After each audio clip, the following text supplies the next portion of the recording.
evening, everyone. Welcome back to the 1 Hour series. My name is Julia Gorban, and tonight our special guest is the Artistic Director of North Carolina Theater, Eric Woodall. Eric is also a casting director and a director. He wears a lot of hats. So put your questions down in comments. The sooner you can get the questions to us, the higher chance there is that we'll answer the questions. Now, I'll let Eric introduce himself a little bit more because there are a lot of things he does. So that way, once he introduces himself, you guys know what kinds of questions you can ask him. So here we go. Hi, Eric. Thank you for being here. Thank you, Julia. Thank you so much for asking me. Now, could you go over, maybe in the short summary of your career and what you do, because I know you're a casting director, artistic director, all those things. Certainly. I've been so lucky throughout my artistic life. I was interested in acting in the arts when I was very young. I went to Carnegie Mellon University. I trained in theater, musical theater, drama there, and graduated. I've been an actor. I've been a director. I've been a teacher. And for the last 16 years before I took this job, I was a casting director with Tara Rubin Casting. I worked on many of the large Broadway musicals and tours. And then about 2.5 years ago, I took this new job, or new for me, as the artistic director of North Carolina Theater. I grew up in North Carolina, so I had worked with this theater throughout many years. I'd been an actor with the theater when I was in high school. And then I would come and direct shows here through the years. But for the last 2.5 years, I have full-time been the artistic director. And that required me leaving my life in New York, at least for right now, and being the artistic director here. All right, thank you for that. Now, I know your official title is producing artistic director. Could you tell us what artistic director usually does and what the difference is between producing artistic director and artistic director, if any? Yes. I think, for different regional theaters around the country, the difference between artistic director, executive director, producing artistic director, it can be a little different per theater company. Usually when it is our executive director and artistic director, those are very different entities. One is more for the business side of things, the executive part of running the theater company, and the other is really in charge of the artistic side of things. Here at North Carolina Theater, the title is producing artistic director because there isn't another position that might be the producer or general manager or somebody who really focuses on all the producing elements. So other regional theaters have this title as well, but when it incorporates producing artistic director, I really do look after every element of the production. So in hiring everyone who is a part of every element of making a show come together on the artistic end. So if it's the lighting, the sound, the technical director, it can be hundreds of positions that I sit above. And then I have a production manager that I work very closely with. And together we oversee every aspect of the artistic side of a production. Oh, wow. That sounds like a lot of work, because usually you have, if you have a producer and an artistic director, but you're kind of like two in one, right? I do. Yeah, I do. And I love that because when I directed productions before I took this position here, I've always been a director who was very interested in every element. So I wanted to learn. I always would see a production from as many different angles as I was able to. So I was thinking about what is the lighting going to look like here, and I want to be really involved in every costume choice, and not in a micromanaging way, but in a way of having an overall vision that could be passed on to every person who's working together on the team. And so that part of the job, once I got here as the producing artistic director, I fell into pretty easily. I mean, I still had a lot to learn, but I was prepared for that. Some of the producing parts, some of the elements of really getting into the nitty gritty of arranging trucking and delivery and I don't know, all of that was new. I had things that I had to learn, but I learned them, and I'm continuing to learn all of those aspects. But I find it really challenging, invigorating, and I love the streamlining element of it. I want to do the producing parts in addition to just the artistic director parts. I want to learn as much as possible. Yeah, I completely agree with that. I mean, I've never been an artistic director and a producer of a large theater, but I did get to wear different hats when I was a part of the youth theater in Canada before I moved to Chicago for theater. And we had to do everything. We had to even clean the theater. I did props. I've done costumes. It's just so even if you're an actor or a director, it's interesting to see other sides of everything, how everything works. It makes you better. Yeah. It makes you better at whatever your first love in theater is. You know, when I went to college, it made such an impression on me when we had to do crew. You know, there you were training to be an actor, but you were sewing buttons on shoes of upperclassmen who were in plays. And it gives one an appreciation of every theatrical production being a part of a whole, and that everybody matters and everybody is adding in to make something successful. And I just think it makes people more appreciative. I used to say that in casting, whenever there would be casting directors that would, I don't know, say something like not understanding something that an actor did, or why did they act this way? I said, were you an actor? And if the answer was no, I said, then you should sit outside. You should have that experience. You somehow should. I used to say that we needed to do mock auditions for casting directors who had never been actors, because I have been there and gone through that. But if everybody should feel what that is like, to have that kind of pressure before you walk into a room and audition. And so I think the same is true for understanding what is it like to stand off stage and be in charge of props, and what is it like to sell the tickets and be in the box office, and just what is that like? And it doesn't mean everybody has to do everything, but try to put yourself there and imagine that. It can make you a better actor. Yeah, or try being a stage manager. I feel like that improves things like being on time, putting your props back where they're supposed to be, not touching other people's props, etc., etc. Because you know how frustrating it is as a stage manager being like, where is this person? They're supposed to be on stage in 5 minutes. Yes, absolutely. Now, well, as an artistic director, you then say you set a season. Are you the primary person who decides on the on this theater season, or is there somebody else you kind of consult with? I do. I mean, that is part of my job, and I am expected to do that, and I'm trusted to do that. It's not like a sole decision that I make. I will come up with it. I might do most of that by myself, but then I do want the approval from our CEO, the president and CEO of our theater company, Elizabeth Doran.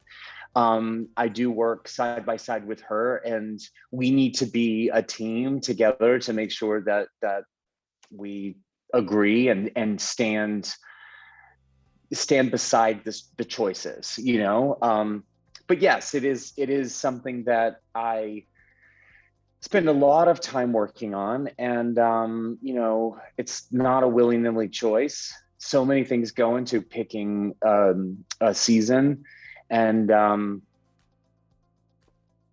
I really enjoy that part of it. I mean, it feels like casting. It feels a lot like casting. You start with big lists, you start with ideas, you start writing down names. It's a lot like casting, actually. I hadn't thought about it. And then you start focusing in, and it starts whittling down on what's best. And who goes with who. It's like casting a show and putting this puzzle together. And then you get there, and then you kind of have, just like auditioning a show, even the people who don't get it, a particular show, you've gotten to know them, and you think, oh, I want to remember them for something else, and you do. And that's the same thing with picking a season. It might not, a show that I had on my possible list maybe didn't make it for this season, and then I'll remember it for next season, and want to come back to it at some point. Yeah, that's interesting. Like, I personally would love to get to pick a season. I know sometimes they get audiences to vote on the season, so I feel like that's probably the closest I can get so far in picking a theater's season. But to see all the choices and to pick whatever, like 3 to 5 or however many each theater does, it's just, I think it's great. Yes, it's a great opportunity. I mean, there's a lot of pressure that comes along with it. You're trying to appease and please a lot of different people. We have a board that is very active, very supportive, but I mean, there are a lot of people who take stock in what a season is going to be. Our season at North Carolina Theater is 6 shows. We perform them all through the year. We don't overlap, but we come close to it. So we have shows going round the calendar, and our particular theater is very large. The theater that we play in mostly is 2,300 seats. So I need to think about that. What is going to sell a lot of tickets? What is a show that is going to look good in that large theater space? And then we have a smaller theater that's 600 seats, and I'm able to pick some shows that are a little smaller, maybe a couple of plays or smaller musicals. And that is great fun to think about, how do pieces go together. And it was important to me when I got here to North Carolina Theater that I started to pick seasons that had themes, that had an overarching, set of ideas. It's not that every show had to, certainly you don't want every show to feel like every other show in a season, but how do they complement each other? What are you saying at the end of the season? Can you look back and say, we really served this idea of unity or acceptance or celebration? So that's a lot that I've been working with. Yeah, I guess that's an artistic job on its own too. Like picking the season that the shows fit together artistically too. Not just each show is a piece of art, but also the collection of shows. Absolutely. And, asking all the questions, what kind of music, because we do mostly musicals. So with the music, what kind of musicals are you doing? Are you doing, all shows that have been around a long time that are real crowd pleasers? Maybe some, maybe not all. Are you taking some chances to educate audiences with new material? Maybe some, maybe not all, and then how much dance? How many of them are serious versus comedy? Here in the South, we like some element of maybe not country music, but maybe country music, something that has a folk feel that plays really well. So there are lots of things that go into making those decisions. And you really do want to listen to your patrons and find out what they want. And we, of course, can't give everybody every title that they want, but we can take it into account, as I'm making the decisions. Yeah, I'm actually reading comments here. Wasn't paying attention to the comments from the audience here, but just before you answered this question, Dan asked what goes into choosing shows for a season. So there you go, Dan. We answered the question without reading it. That's what theater people do. We're mind readers. And Lisa is here. Hi, Lisa. Lisa usually watches a lot of our shows, so it's some of our audience members I already know, like, oh, hey, Lisa, hey, Jaylan is another actor who watches a lot, so I don't see him here yet, but he'll probably show up at some point. Now, once the shows are chosen, you choose the directors who are going to direct each show, correct? Yes, that is correct. And then do you ever direct any shows yourself? I do indeed. I usually direct one or two shows in a season, and then I do select the directors, the choreographers, music director, as well as the whole production team with costume designer and all of the designers. But with the directors, yes, I do choose them, and that comes from working with different directors and knowing people from my years on Broadway, and then also having meetings with people that I don't know, and when I'm in New York or doing virtual meetings, trying to get to know new folks because, there was a moment in time when I was given opportunities, when I didn't have as much experience, and everybody does have to start somewhere. So at North Carolina Theater, that's something that we take very seriously, is trying to open doors and give people opportunities.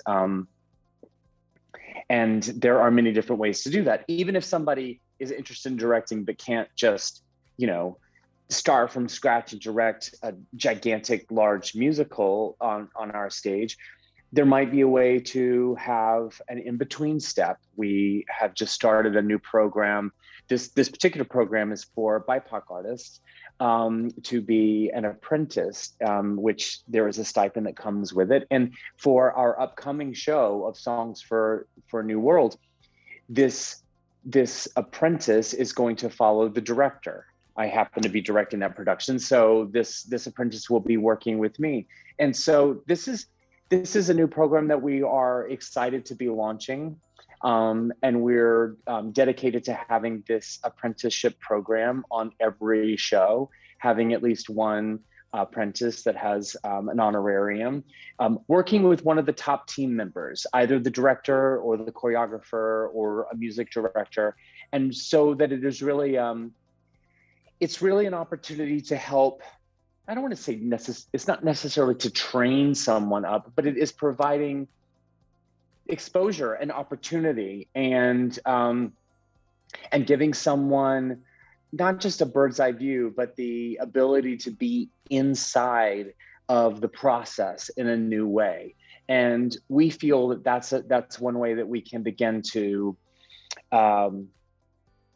help folks have a step up. And it's a little bit different than our internship program, which we love that program as well. But with the apprentice, we feel like there's going to be even more opportunity to then grow and hopefully either direct at our theater one day or be able to move more quickly into directing at another theater. Yeah, that's actually very good information for. I know some people who watch have been asking to get more information on how to get into directing. They are actors, but they're looking to get into directing. So you guys who are watching, if there are any future directors out there, here's one of the ways: do apprentice programs, and I guess it would be on your website, all the details about that, right? Yes, either my website or checking out North Carolina Theater. Theater spelled RE, and so it's nctheater.com. That's nctheater.com. And I know that there is information on the website there of our theater page explaining both our internship program and this apprenticeship program for a director. Okay, perfect. Thank you. So you guys, for those who are interested, check out the website. I'm sure a lot of other theaters have similar things. So it's good to know what you're looking for, at least. If you're not in North Carolina and interested in working somewhere else, you can check out other theaters' websites too.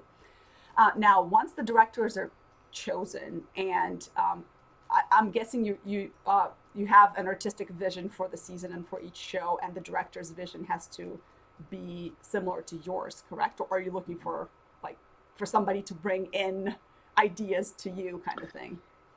That's a great question. It's a little bit of both. I certainly, want to select directors that have a strong point of view themselves, and perhaps have a different aesthetic from mine, and that can challenge might be the wrong word, but that can inspire or my vision and that they can come to the table with ideas that I've never thought about. So I love that. At the same time, it is important to me to select directors who will understand what I'm going for, because it doesn't behoove either of us to not be on the same page. So I always believe it's in communicating and really upfront stating what things are very important to me. For instance, and this was even before we've had such movement with social justice, and certainly We See You and Black Lives Matter, which things are certainly moving forward in a great way, and there's so much work to be done. This is a matter that has been very important to me for a long time, certainly in casting. And so when I would hire directors over the last couple years, I would say from the beginning, I am going to be a broken record about diversity. And I would say it again, I am going to be a broken record about diversity. And, you know, everybody says, yes, yes, yes. I believe in it so much. Yes, yes, yes. But when push comes to shove, and this is not a reflection on these individual people having problems with it. It's the systemic problem. But it would be, many times it was an area of friction, because I do have the voice to say, that is not how we're going to cast the show. We are not going to be done. You might be excited about all these people, but it is not diverse enough. So we're going to keep going. And, you know, I used to do that often when I was in casting, but in casting, I wouldn't have the power all the time to push that through, because it's, there are a lot more people making the final decisions than just a casting director. But at our theater, I can do that. And it's not like I'm a power hungry person wanting to do that, but I believe in it. And I really believe in it. And our president and CEO really believes in that. And so we were doing that even before where we are now, and we're certainly going to continue doing that. What we're working on now so much is behind the scenes, because we have been making some nice strides with actors on the stage with diversity, but we weren't doing that in our creative teams and our production teams. And so that has needed and continues to need a great deal of attention and change. So we're doing that. I can't say we're there, but we're making changes, and we're doing that. Yeah, well, as long as you're taking steps forward, that's good. Yeah. It's hard to, you know, change everything overnight, but as long as you're open to change, that's always a good sign. Yes. Yes. Willing and making a difference, because I do believe, even though it might not be as much change as we want to see, we have to show that it's some change. Because I think some of the frustrations even now are, there's been so much talk, and there have been so many words, and people say, where's the action? And there is some action, but I think it's important that we look at what active steps have been taken. What are the active steps that people are taking? Even if they don't seem huge yet, what's happening? Not just what are people saying, you know, because words can just be words. Yeah, that's unfortunately true. There's a lot of people saying things, but not, you know, doing anything. So, yeah. All right. So on a brighter note, yeah. once you have the whole team, director, choreographer, if it's a musical, I guess, where it requires choreography, now you are casting auditions. So you have, I'm assuming EPAs, ECCs, the usual stuff. How much involvement do you have as an artistic director in the auditions? Do you sit in on all the auditions? Do you let the director to do the auditions first? How does it work? Well, this is a little strange for my particular situation because a lot of regional theaters would hire a casting director. They would hire a casting office. But you talk about, getting me and me wearing two hats. It's really then like a third hat because I'm the casting director also. I'm still a member of CSA, and because I was a casting director for so many years, it doesn't make sense to hire someone else to be the casting director. And I love it. I've done it for so long that I know how to do it. I know how to cast these shows. So if I'm directing it, I am the casting director also. If I have brought in a director, I'm the producing artistic director and their casting director. So what that means is I'm very hands-on. I'm doing, even though I might not be present at every one of the EPAs or the ECCs, I think I would normally be at, I'm normally at all of them, I think. But if it is only a music director, say at one of them, if that fits with who is required to be at the audition. But I'm hands-on. Even if I'm not there, I am looking through all of the people who have been there to audition. In these days where it's virtual, I am watching every single tape, and will continue to do that. That's my job, and I like it. It's the way it should be. And so I'm very hands-on. And then I do get final say if I'm directing something. If I have brought the director in for a show in our season, it's not my final decision. I want the team, I want the director, I want them to get who they are excited about. But then I can put on my producing artistic director hat, and I can have veto power. That sounds so like drunk with power. I don't mean that, but like I can certainly, my voice needs to approve it or disapprove it. And if there's a reason to disapprove it, by saying, I just don't think that's quite strong enough, or I don't see that, I do have that ability to voice that opinion. And I have done that, but usually what happens is, because I'm a part of it the whole way, and I'm agreeing with who everybody's excited about, that when it comes to the final decision, 9 times out of 10, I have no issue whatsoever, and I'm very excited to move forward with who the director wants. All right. Well, I think we've gotten enough information to understand what an artistic director does. So for those of you watching, if you have any questions for Eric, put them down in comments. And I see some questions in comments already. So I'll make sure to get to as many as we can tonight. Now for Eric, before I forget to follow up on something you said, the video auditions, of course, these days everybody wants to know how to do them right.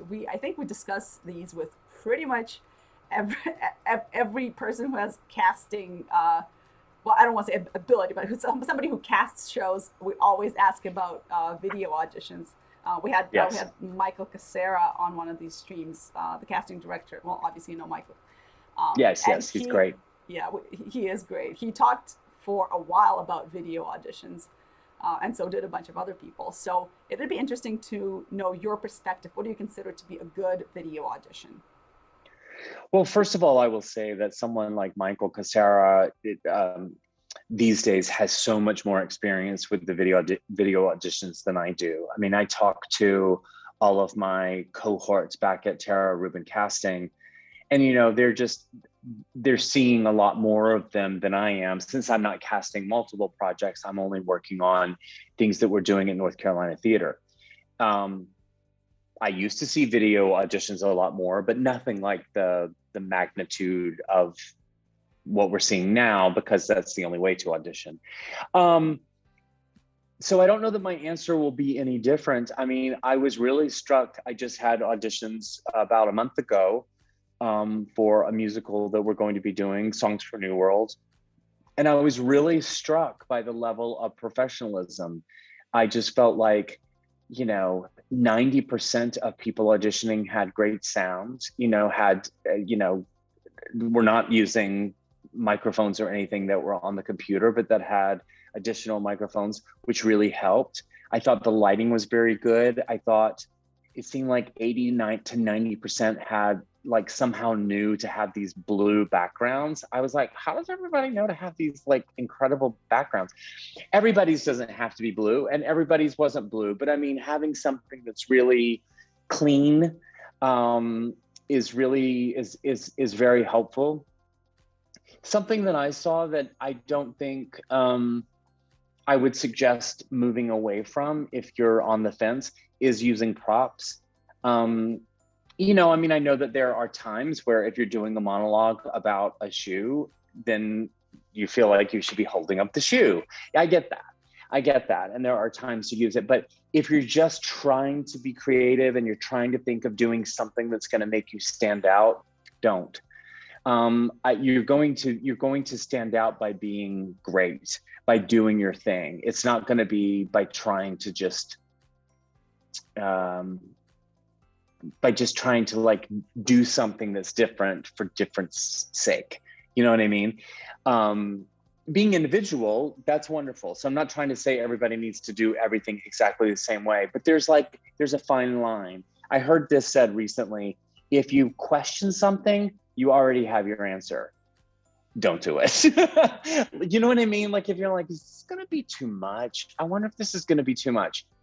You already know that it most likely is going to be too much. So, I'm not saying don't take chances. I think making strong choices and all of that is important. But those are some of the basics. I know that that's not different than anybody else's really, but the lighting, the quality, in real auditions, my number one note was being prepared and knowing the material inside and out, even if you weren't off book, but just knowing that you were inside of it, knowing what you were doing at every moment. Now with video auditions, it pretty much is that, because you can do 5 takes of it. I mean, you can do whatever you need to do to get there. So I'm seeing that. I'm not watching videotapes and thinking they weren't prepared. Because I think everybody would send in their best take of something. we don't get to do that live. So yeah, I guess you really have a problem if you see somebody send in a tape and like they forget the lines and you're like, what's going on? Why didn't you just retape it? I will tell you this though, I did see this and I thought these were 2 no-nos I thought. One is people holding music and reading it for the audition. You wouldn't do that in a live audition. You wouldn't bring in music and read it because it wasn't like this was something given cold. You had 2 weeks to do the audition. And so, almost everybody, like 99%, were off book. It was just a small little cut of music to sing, off book, sang it. And so the people who were holding it, I did think, are you really telling me that you didn't have time to learn this little bit for an audition? So I wouldn't suggest doing that. And I suggest following the rules. There were people that this particular audition didn't do what was asked, which was to learn this small cut of music. Hundreds of people did it. Hundreds of people found the time over 2 weeks to learn this. We sent the accompaniment with the melody. We sent the accompaniment without the melody, so you could record it, sing it, practice. It was all there, and the sheet music. And so for someone to make the choice not to do the assignment and then just send another song that they already had on tape and say, I was really working hard on another job and I didn't have time to do it, but here's this. I didn't really take that very seriously. I don't think if you're not going to take that time to seriously do the audition, I don't know why I should, watch something that's not the audition. Yeah, I think at times like that, I mean, people do get busy, but if you can't do a good job, maybe it's better not to submit at all, you know? Well, and I think if you have 2 weeks, if you have 2 weeks to do something, And yeah, if you can't pull something together in a 2 week span, then I don't know how a person's really going to survive in this business, because there are so many times where you have 24 hours to learn something and come in. So, and we should, as actors, want to do that and be excited by that opportunity. I think. yeah, and a lot of theaters also have callbacks like the day after, and you get Right. your sides and songs. And some theaters are like, we want all of this character's songs and like do like 32 bars of each song, and you have to learn it I know. overnight. In which case, You do. usually it's smart to like be familiar, I guess, with the show in advance, so you don't have to learn all this music in overnight. But it It happens. is good. It is good to be as familiar as possible with the show, if you're able to, if it's a show that is established. But it's one of the number one questions I used to get asked when I would teach classes, audition classes in New York, which I did for many, many years. Actors would always ask, if you're given 24 or 48 hours to prepare a callback, and it's for, Mamma Mia or Jersey Boys or Jagged Little Pill, and you're given 30 pages of audition material, what are the expectations? And I would always say the expectation is to know it. And it would sound harsh. You could feel like a pin drop, but that's a lot to ask in overnight or in 48 hours. But the thing is, if you don't, nobody's going to get mad at you. It's just you won't get it. And there will be tons of people that are in the same boat that will know it and will come in and will be great doing it. And so is that fair? No. Is someone trying to be mean? No. But does it happen that quickly? Sometimes it does. And I know as a casting director, we would always try to whittle it down if we could and say, can we just tell them, if they're coming back tomorrow, can we just tell them to learn like 2 of the 6 pieces, and sometimes we were able to get that, and that really helps, because it's hard, I'm not going to lie, that's hard. That's a lot. But if it means you don't sleep that night, you don't sleep that night. I mean, there are but so many times that you're going to get these amazing opportunities. And if you get these opportunities, my feeling as a person has to seize that moment and make the most out of it. Yeah, I mean, and especially if it's a musical like Mamma Mia, I mean, everybody knows those songs already. Right. Exactly. Yeah, and obviously they changed the keys and lyrics to some of them, but still, it's like a familiar tune that everybody probably knows by now, especially since the Yes. show itself is also so popular. Literally everybody Yes. I think everybody around, at least around Chicago, there were a lot of theaters doing the show. I guess the rights came out, so everybody's like, let's do Mamma Mia. Yes, absolutely. It's such a crowd pleaser. Yeah, it's a fun show to be in. I was actually in it. It was great. So fun. Amazing. All right. So now that we asked about video auditions, Hmm. in-person auditions, Hmm. since you cannot, videotape yourself more than once, or like redo a redo of your audition. What are you looking for in the person, starting from when they walk in to when they walk out? Well, I mean, I try not to put too much pressure on the walking in moment, but I do think walking in and walking out, it's an opportunity for an actor to breathe in the space and to be real, to be open, and to try to inhale and then exhale the energy in the room. Not that you need to adopt whatever energy is in the room, but just to like feel like I am here, and I am here to share with you what I have to give. And I really hope that you're receptive to it. I Emily Skinner is a friend, and she said years ago, and I have quoted her with this for so long, but she said the way she would approach auditions is, I'm coming in, and when I'm singing this song, I'm inviting you to my party. I'm going to this party as I tell this story with musical notes, and I'm inviting you to come along. If you don't, that's okay. You're gonna miss out. But I hope you do, and I hope you enjoy. And then I'm gonna say goodbye, and I'm gonna let you go on with your day.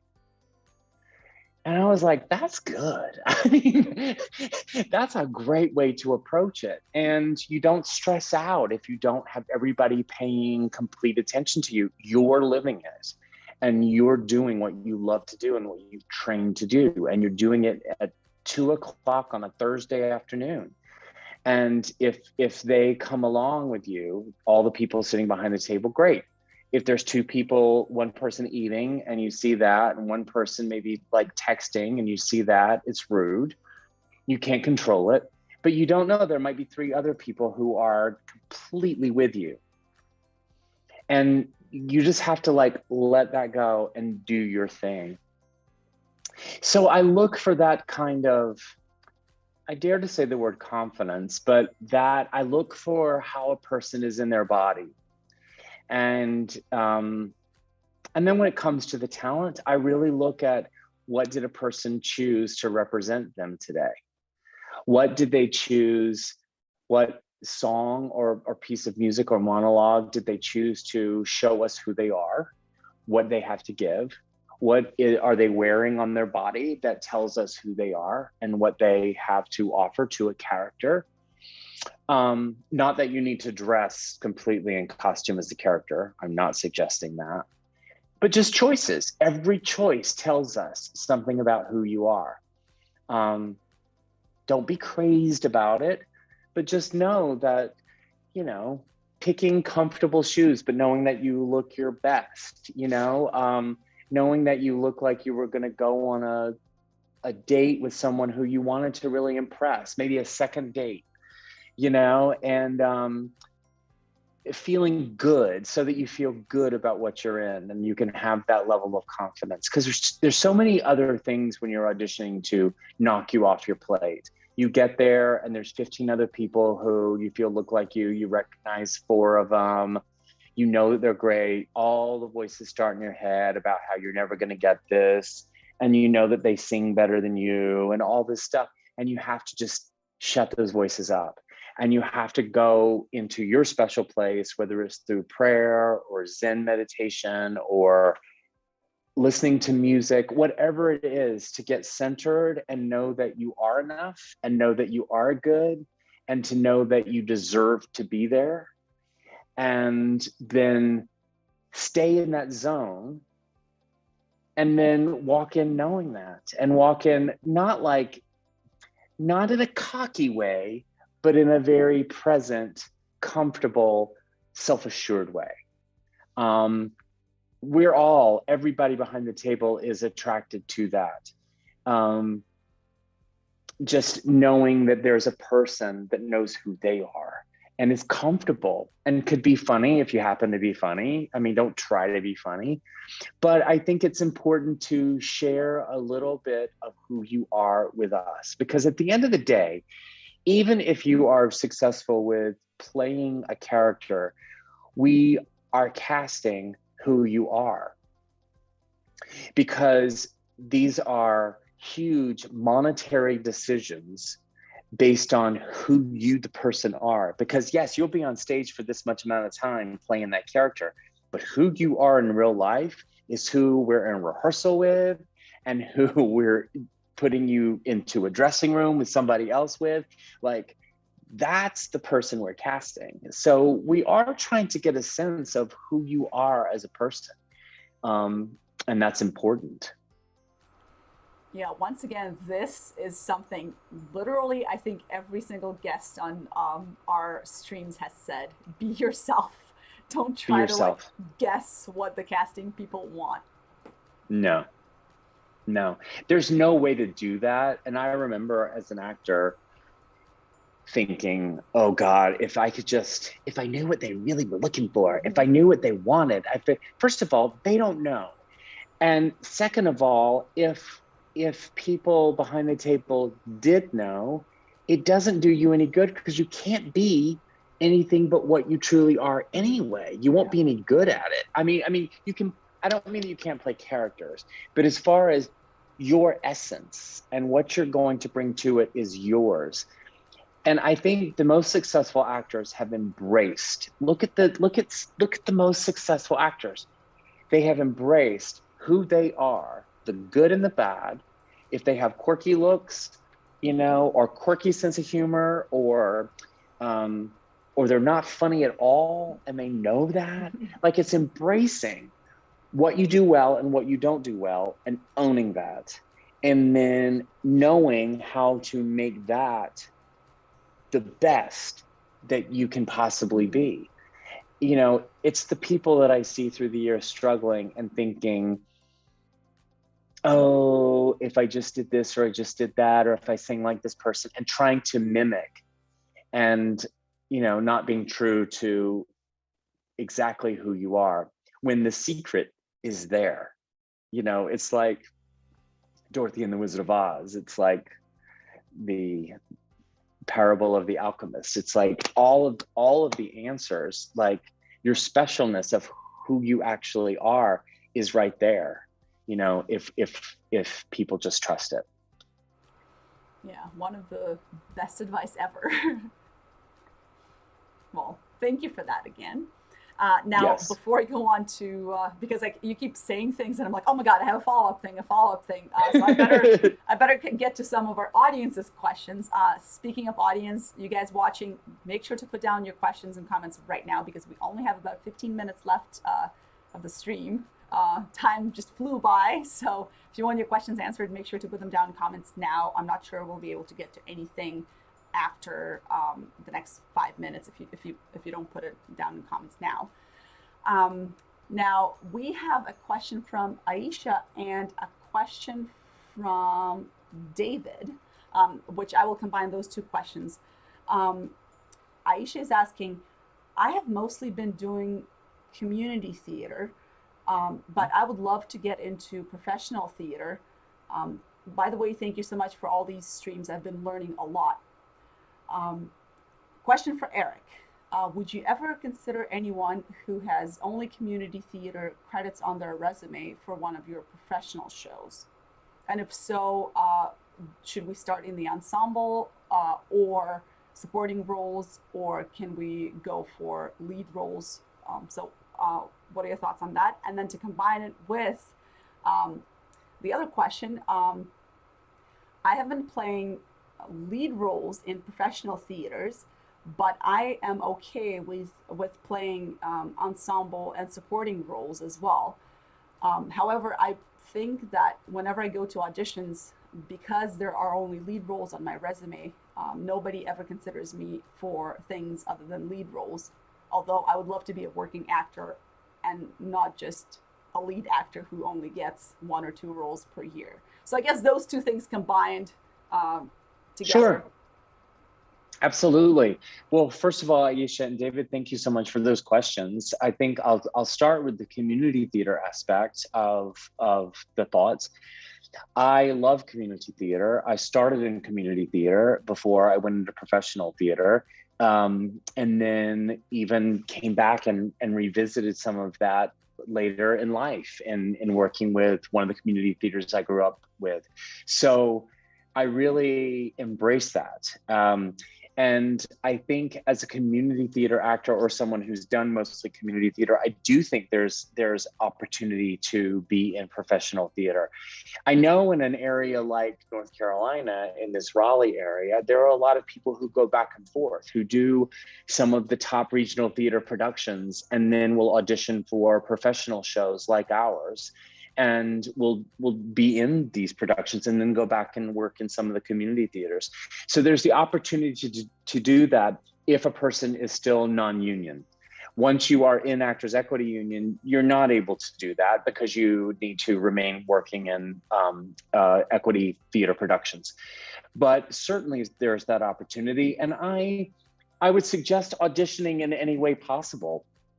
And so finding out about professional auditions and going to those auditions and trying.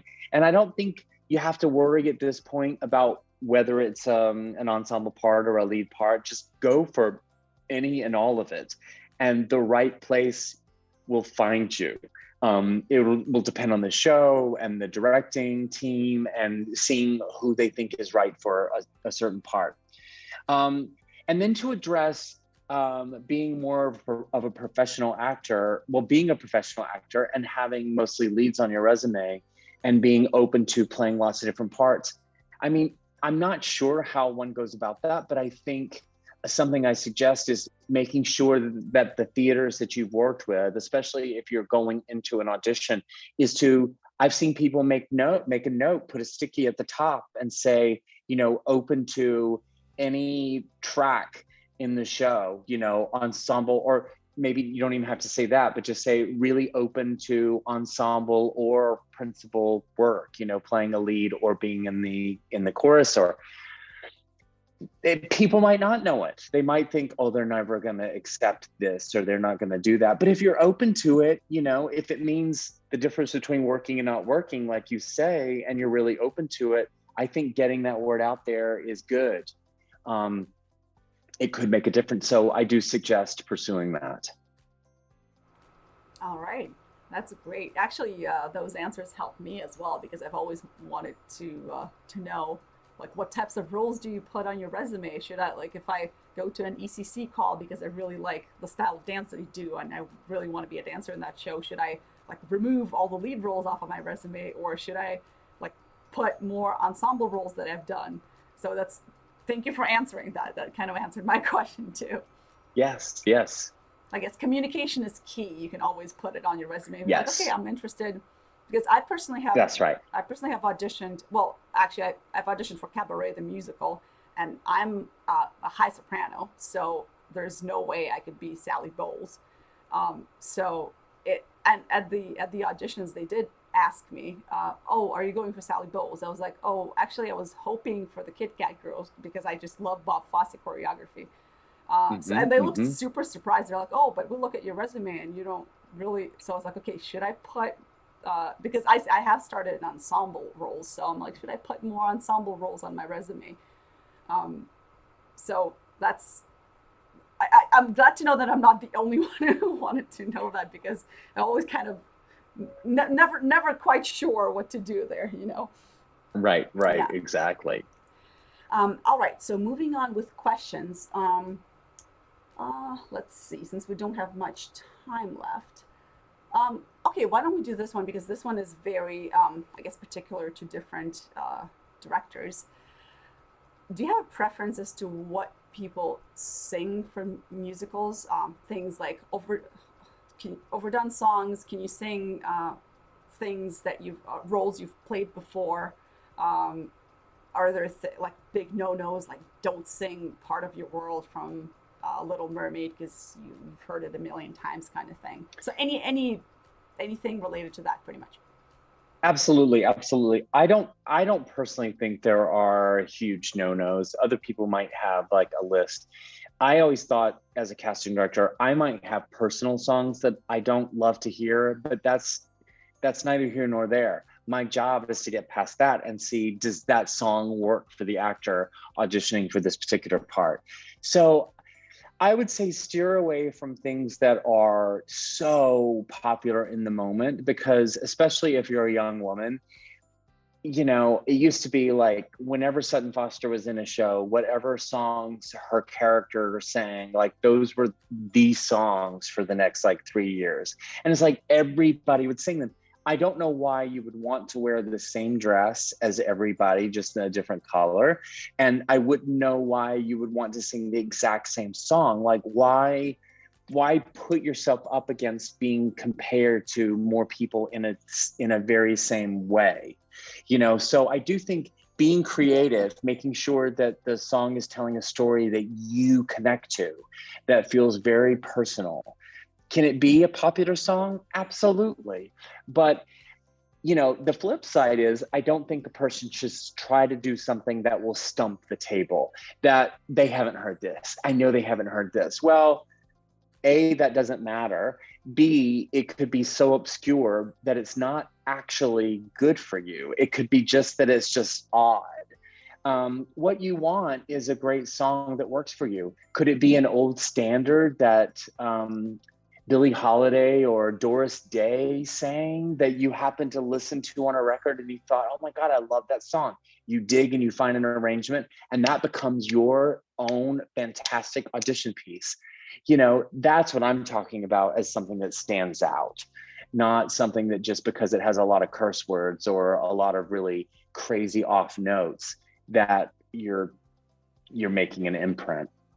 So those are some things that I tend to say to think about. Here again, I just think if you pause and say, I wonder if this is overdone, I think you have your answer. I think you wouldn't question it if you didn't know that it is already overdone, you know? So I think you can be your own best judge. You know, if you're standing in line in an audition ready to sing a song and you hear your song sung 3 times, you know, I have 2 feelings about that. One is stick with what you were planning to sing that day and don't go in and apologize for it. Because as casting directors, when we're in final callbacks, we hear the same song for 8 hours. So don't worry about what we're hearing. It's not about us. You stick to what you were going to sing and you sing it well. But it might be food for thought when you're preparing for the next audition. You know, if you heard 4 girls sing that before you went in, then why would you want to put yourself up against that? Like, find something else. So I guess I'm answering out of both sides of my mouth. I mean, one is, I think it's okay to sing something that's really popular, but at the same time, I think it's good to challenge yourself to find something that might not be as popular, that could just make sure that I just have a hard time when, back in the day when 50 girls a day would sing Gimme Gimme from Thoroughly Modern Millie, I just had a hard time thinking that all 50 of those girls thought that that was their song. This is my song and I sing this song better than anybody else. And I was like, really? Or are you just singing it because it's popular and because you like it?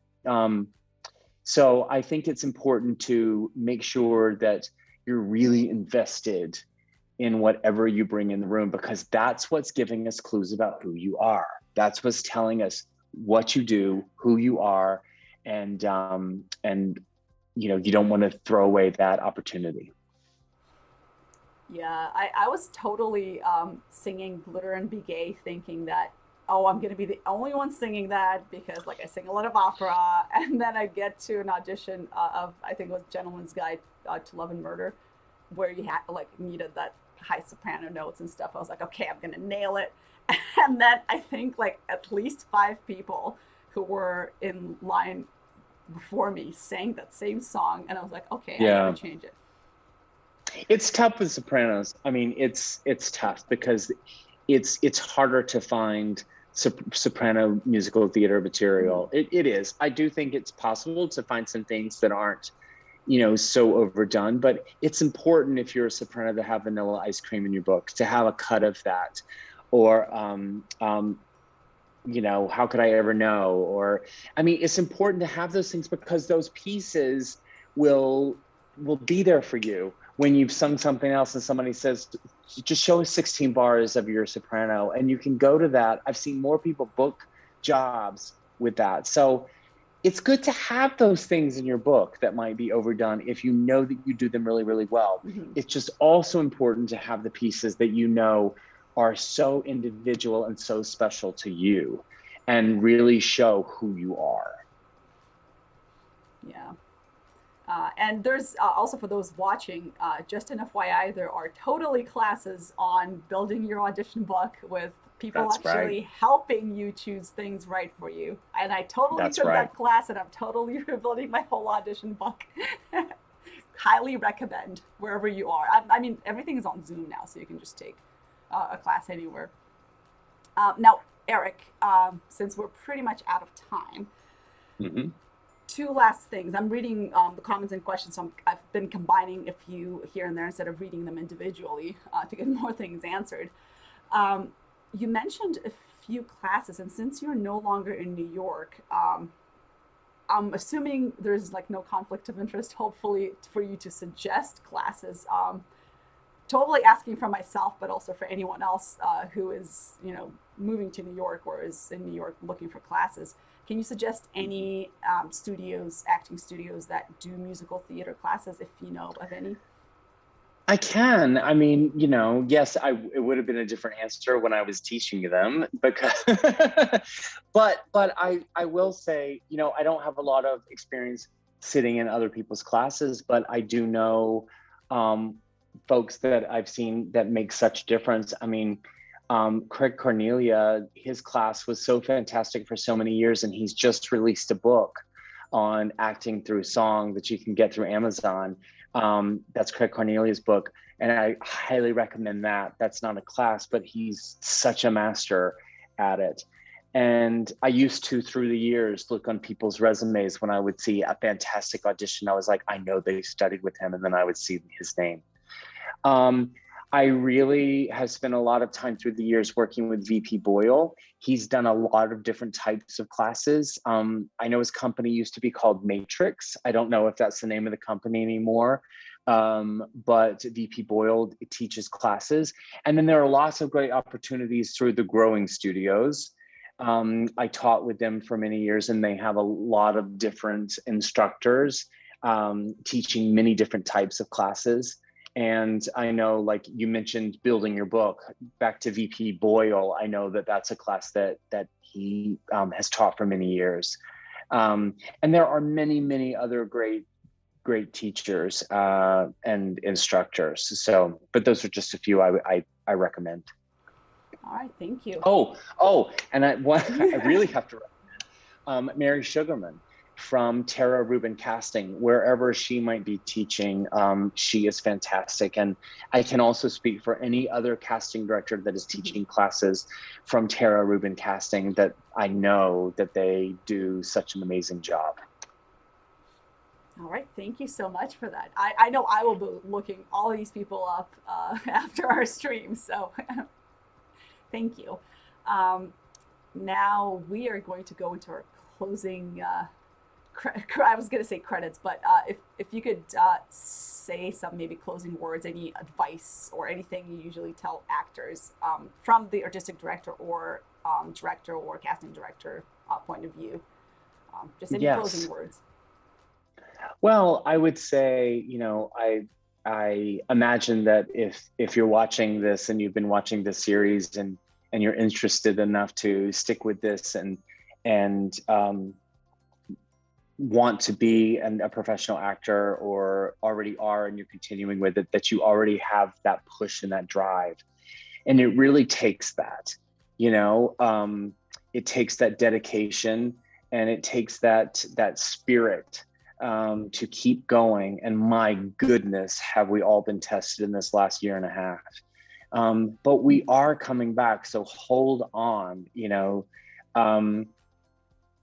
but be working hard, still be working. I hope you have been throughout this pandemic, keeping your talent and your mind and your body ready to go. If you haven't, don't beat yourself up, but start now so that you can really be gearing to be your best self as you go into auditions and as you pursue this.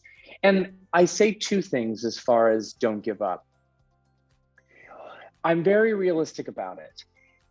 If you have the dream and you are really working hard and you feel like you're doing everything towards it, and you just honestly feel like you're not getting anywhere, and it is feeling like there's a damper on your life, do something else, at least for a while. Don't feel like a failure. Try something else. Maybe try something else in the business, in the theater world.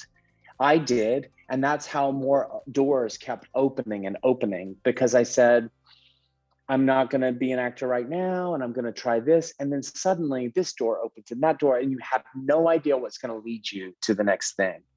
But don't hold on and try to just do this thing when you're getting no responses.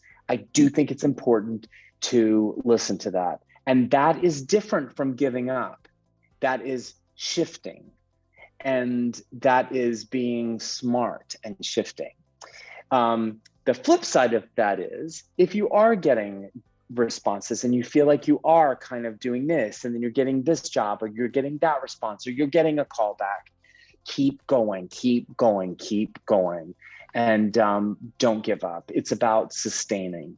It's about continuing. So I really promote both of those ideas because I don't feel that really either one in those situations, I don't feel that either one is giving up. It's just figuring out which path to kind of take. And you have to be active to be able to take a path. You can't sit back. You're not going to get famous on your couch. You know, you can't sit back and wait to be discovered and get mad at the world because you weren't discovered. Like, it takes action. It takes getting out there. It takes doing it. And, you know, fear can keep us back and saying, oh, they didn't take me. They didn't do this. I'm not even going in for that. It's already cast. They're not. All those voices are just out of fear. You have to put yourself out there. You have to be vulnerable. And you have to go for these things. That's the way you make your dreams come true. Thank you. That was super inspirational. I feel like every time I ask for closing remarks from our guests, I'm like, oh my God, I'm here crying. You guys are so inspiring. Well, and we love it. We love it. I mean, we wouldn't be doing this. We wouldn't be doing any of this if all of your guests, I'm sure, I mean, I know that we feel the same way. We love it. And we feel just like all of you who are performers. You know, we love it in the same way. You have to do this. Yeah.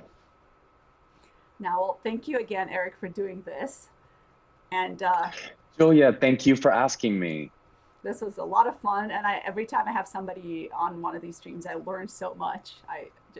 These started out as, oh, I want to help other actors. And I kind of ended up helping myself too, because every time there's like, oh, I did not know this piece of information. It's good to know. So that's the way it happens. Absolutely. Mm-hmm. So thanks again. And for those of you watching, thank you for watching. Thank you for asking questions and commenting. Next Wednesday, we have Richard Kind with us, another actor stream. So we'll be talking about his work in Hollywood and on Broadway. So join in, ask questions, and it'll be a fun stream, I'm sure, as always. So thank you, everybody, again, and thank you, Eric, and good night.